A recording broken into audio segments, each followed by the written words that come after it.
Sot është dita e begat e Arafatit, ma e mira ditë e vitit, ditë e agjërimit për ne, ditë e lutjeve, e përkushtimit dhe e përgjërimeve para durve të Allahut për haxhilerët tanë. Miliona haxhilerë nga marë bota, që sot në fushën e Arafatit i drejtohen Zotit të gjithësisë për çdo të mirë, për falje, për mëshirë, për begati, për paqe në botë, për çdo gjë të dobishme për jetën tonë. Nesër është dita e Kurban Bayramit, një festë e madhe për mbar njerëzimin, një festë e madhe për çdo besimtar aneman botës.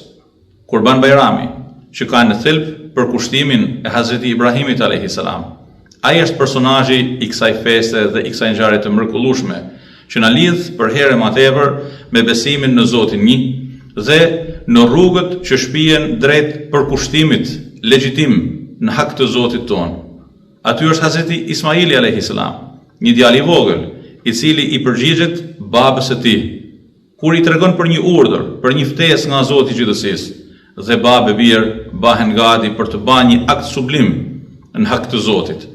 Është dita e familjes, ku gjithë secili prej nesh është i ftuar për të pa në marrëdhëniet e përditshme që ka me fëmijët e tij, në marrëdhëniet e përditshme brenda familjes. A jemi ne sot familje e shëndosh besimtare? A jemi ne sot familje e aftë për të përballë me besimin tonë, me përkushtimin tonë, me marrëdhënien tonë që kemi me Zotin e gjithësisë, me sfidat e kohës, sfidat e shumta, të cilat ngjajnë me re të errëta, që duhen ta bëjnë të zymt realitetin e sotëm. Mirë po, për herë kemi një shembull të madh në Hazreti Ibrahimin dhe Hazreti Ismailin a.s., që të dy së bashku shkonin për të fliju për hatrin e Zotit të gjithësisë. Është momenti për të pasë sa të aftë jemi ne, për të fliju tekat tona, nefsin tonë, për ta mposhtë atë me aq çfarë Zoti i gjithësisë don, dhe Zoti i gjithësisë në fakt na fton drejt jetës, një jetë me dinjitet, një jetë me pastërti, një jetë me ndershmëri, një jetë ku gjithë secili prej nesh është i dobishëm për tjetrin, një jetë ku gjithë secili prej nesh është një shembull i vogël i një Ismaili të madh, i cili rrezaton dritë për kushtimi, dritë dashnie e dritë afrimi me Zotin e gjithësisë.